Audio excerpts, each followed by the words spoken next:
له 2021 کال نه را په دې خوا تر اوسه د طالبانو بېلابېلو مشرانو خلکو ته لسګونه ځلې وعدې ورکړي چې د ښځو په تعلیم به بندیز ډېر زر ختم کړي. دوی په اول سر کې ویل چې د تعلیم لپاره په افغانستان کې اسلامي محیط نه دی برابر او په همدې خاطر تر امرساني پورې به له شپږم پورته د ښځو مکتبونه بند دي. په دې خبرې چې یو څه موده تېره شوه دوی خلکو ته د قناعت په خاطر وویل چې د ښځو د تعلیم لپاره په یوه طرحه باندې کار لګیا دی او چې کله طرحه جوړه شوه د ښځو مکتبونه به ورسره خلاص شي. خو کله چې د خلکو او د دنیا له سختو انتقادونو سره مخ شول دا ټول مسؤلیت یې د افغانستان په کلتور واچو او ویل چې افغانان خپلې لورګانې او خویندې مکتبونو ته نه لیږي او دا له کلتوري پلوه یوه حساسه موضوع ده. کلتور راته معلوم ده او دغه کلتور دا هغه څه ده څه موده تېره نه وه چې یو بل اعلان هم راغی او دا تر ټولو حساس و.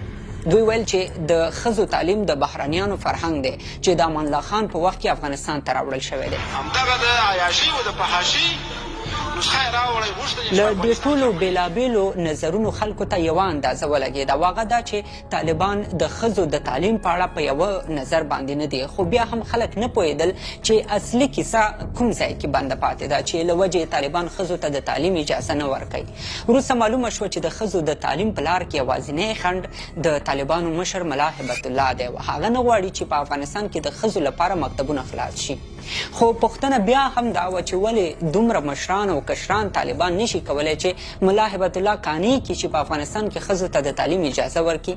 اصلا مسله یو بل چیرته ده او شاید په دې مسله ټول مشران او کشران طالبان پوه هم وي خو په بېلابېلو احساساتي خبرو او نظریاتو غواړي خلک آرام وساتي. په اصل کې د طالبانو نظام یوه نظامنامه لري. د دوی د رژیم ټول کړه وړه د پالیسیو جوړېدل د مسؤلینو صلاحیتونه او مسؤلیتونه په همدې نظامنامه کې لیکل شوي دي. دا نظامنامه د طالبانو قاضي القضات عبدالحکیم حقانی لخوا په عربي ژبه لیکل شوې ده. په پښتو کې ورته اسلامي امارت او د هغه چوکاټ ویل کیږي. دا نظامنامه د طالبانو مشر ملا هبت الله لخوا پاس شوې هم ده او د هغه لخوا پې سریزه هم لیکل شوې ده. په دې کتاب کې د دوی په نظام کې د امیرالمؤمنین له صلاحیتونو او مسؤلیتونو نه نیولې د تعلیم پورې ټولې چارې روښانه شوي دي. د طالبانو د نظام دا لارښود د تعلیم په برخه کې وایي چې د عصري تعلیم له وجې مسلمانان کمزوري شوي دي او په افغانستان کې اوسني ډېر مشکلات هم د عصري علومو له وجې رامنځته شوي دي. نو په همدې خاطر باید په افغانستان کې ټول تعلیم چې دی هغه باید دیني شي. همدارنګه د طالبانو په دې لارښود کې ویل شوي چې ښځې په خپلو کورونو کې دننه له محرم نه علاوه له بل چا تعلیم نشي حاصلولی او هغه هم باید دیني تعلیم وي. په دې نظامنامه کې د ښځو د تعلیم د ممنوعیت لپاره د قرآن کریم یو آیات رانقل شوی دی چې پکې ویل شوي وقرن فی بیوتکن یعنې ښځو ته ویل شوي چې په کور کې کښېنئ او په همدې ځای کې دلیل د پیغمبر صلی الله علیه وسلم د یوې مېرمنې سودا بنت زما ژوند راخیستی چا چې پرېکړه کړې وه چې ټول ژوند به په کور کې دننه تیری. همدا هغه استدلال دی چې طالبانو یې له مخې په افغانستان کې په ښځو تعلیم بند کړی او نه پرېږدي چې ښځې له کوره بهر ووځي. که څه هم د طالبانو په دې نظامنامه کې د پیغمبر صلی الله علیه وسلم نورو بیبیانو او نورو ښځینه صحابهو ژوند ته هېڅ پام نه دی شوی چې هغوی څه ډول ژوند اختیار کړی و خو په کابل کې یو دیني عالم بشیر احمد حنفي د طالبانو همدا استدلال یو ډېر کمزوری او باطل استدلال یاد کړی دی. هغه تلونیو سره په یو بحث کې دا موضوع راپورته کړې ده. یو استدلال چې ډېر مهم استدلال دی جنکي هغه د قرآن کریم د آیات الله تعالی په قرآن کریم کې فرمایي وقرن فی بیوتکن ولا تبرجن تبرج الجاهلیة الاولى. دا آیات په سیاق او سباق کې د امهات المؤمنین په اړه باندې راغلي دي د رسول الله صلی الله علیه وسلم بیرمنو ولی الله تعالی د دې آیت څخه مخکې فرمایي یا نساء النبي لستن كأحد من النساء واذا رسول الله صلی الله علیه وسلم بیرمنو تاسو د نور میرمنو په شان نه یاست. کوم ځینې مخصوص احکام چې د رسول الله صلی الله علیه وسلم بیرمنو ته متوجه دي هغه عام مخصوص نه دي متوجه. زموږ فقها یا زموږ علما په دې باره کې دا استدلال کوي چې دا وقرن فی بیوتکن دا معنی چې تاسو په کور کې پاتې سئ وظیمه نو داسې استدلال کوي چې علم د دې نه ځي نو دا خو زه دې ته یو سړی زموږ په اصول فقه کې دې ته باطل استدلال وایي. دا استدلال اصلا باطل دی. یوازې دا دیني عالم نه دی چې د دوی دا استدلال باطل ګڼي. په اوسنۍ اسلامي دنیا کې مشهور دیني عالم ډاکټر ذاکر نایک په خپله د لنډه ویډیو کې له 1500 ډېر داسې مستند مثالونه او موثق احادیث راخیستي چې له مخې د ښځو تعلیم په اوسنۍ عصري دنیا کې تر هر څه ضرور ګڼل کیږي. The Prophet specially told the parents to educate the children, especially the daughters. دلته هغه وایي چې پیغمبر صلی الله علیه وسلم ټول والدینو ته لارښوونه کړې چې خپل بچیانو ته د تعلیم زمینه برابره کړئ په خاص ډول خپلو لورګانو ته. نو دا یوازې اشخاص نه دي چې د طالبانو دا ادعاوې ردوي چې په ښځو باندې تعلیم جواز نه لري، بلکې په دنیا کې مهم اسلامي سازمانونه هم د طالبانو دا استدلال حتی له شریعت سره په ټکر کې ګڼي. څه موده مخکې د اسلامي هیوادونو د همکاریو سازمان ویلي و چې د طالبانو لخوا په نجونو د تعلیم بندیز له اسلامي اصولو سره هیڅ تړاو نه لري.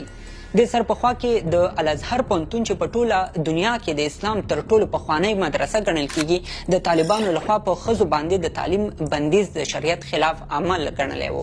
په اوس وخت کې په ټوله دنیا کې افغانستان یوازینی هیواد دی چې د ښځو تعلیم پکې بند دی. مثلا همدا اوس په دنیا کې 56 اسلامي هیوادونه موجود دي. په دې کې شاوخوا 1.5 میلیارډ مسلمانان اوسیږي. تر ټولو زیات مسلمانان په اندونیزیا کې دي چې شمار شاوخوا 211 میلیونو ته رسیږي. د 2014 کال په یو سروې کې معلومه شوې وه چې په اندونیزیا کې 99% هغه نجونې چې عمرونه یې له 15 نه تر 40 کلونو پورې رسیږي تعلیم یافته دي. همدارنګه سعودي عربستان کې بیا 91% هغه نجونې تعلیم یافته دي چې عمرونه یې له 15 کلونو زیات دی. او پوهېږئ 14 پوهنتونونه پکې یوازې ښځو ته ویل شوي دي. په 2015 کال کې 1144 ښځو په سعودي عربستان کې د PhD سندونه اخیستي وو. نو دا ټول مثالونه او دلایل دا ښکاره کوي چې د طالبانو نظامنامه کې د ښځو د تعلیم په اړه شوی استدلال باطل دی. جالبه دا چې دوی ښه پوهیږي چې د ښځو تعلیم د دوی په نظامنامه کې ممنوع دی، خو بیا هم خلکو ته د ښځو تعلیم د کلتور ستونزه یادوي. یعنی دوی وایي خلک نه غواړي چې په خپلو لورګانو او خویندو باندې تعلیم وکړي. په داسې حال کې چې د جمهوریت له سقوط مخکې په ټول افغانستان کې 2 میلیونه ماشومان مکتبونو ته تلل چې له دې جملې څخه باندې 3 میلیونه یې یوازې هغه نجونې وې چې له شپږم نه پورته صنفونو کې زده کړې کولې. همدارنګه په 2019 کال کې د مرکزي اسیا د انسټیټیوټ لخوا یوه ترسره شوې سروې ښیي چې د افغانستان په ټولو ولایتونو کې 80% ښځې او 15% نارینه د نجونو د تعلیم ملاتړ کوي. او په دې کې نږدې 15% نارینه او ښځینه چې د نجونو د تعلیم ملاتړ یې نه کاوه د طالبانو تر کنټرول لاندې سیمو کې ژوند کاوه. یعنی دا لږه فیصدي هم د طالبانو تر کنټرول لاندې ساحه کې اوسېدل او د هغوی تر تاثیر لاندې وو. نو دا ټول موږ ته ښیي چې په افغانستان کې د ښځو تعلیم سره هیڅ افغان مشکل نه لري او نه هم دا کومه کلتوري حساسیت لرونکې مسله ده. مسله یوازې د طالبانو په هغه نظامنامه کې ده چې د ځینو دیني عالمانو په وینا د سخت دریځې ایډیالوژۍ په حلقه کې راګیرو ځینو طالبانو د خپل طبیعت په اساس لیکلې ده. او د همدې فکر له مخې د طالبانو په اوله دوره کې هم د ښځو په تعلیم بندیز لګېدلی و. د دوی بېلابېلو مشرانو به هغه وخت هم مطبوعاتو ته ویل چې ډېر ژر به د ښځو مکتبونه خلاص کړي، کټ مټ همداسې لکه دا اوس چې خلکو سره وعدې کوي، خو تر اخره یې د ښځینهو تعلیم ته اجازه ورنه کړه. دا ځل یې دا د 3 کاله وشول، خو تر اوسه یې نه د تعلیم لپاره طرحه جوړه شوه او نه هغه وعدې پوره شوې چې د ښځو د مکتبونو د خلاصون لپاره یې کړې وې. د سروېګانو له مخې په هر ملک کې چې د یو کال لپاره د تعلیم دروازې بند شي، هغه ملک 20 کاله د دنیا سره له سیالۍ شاته پاتې کیږي. دا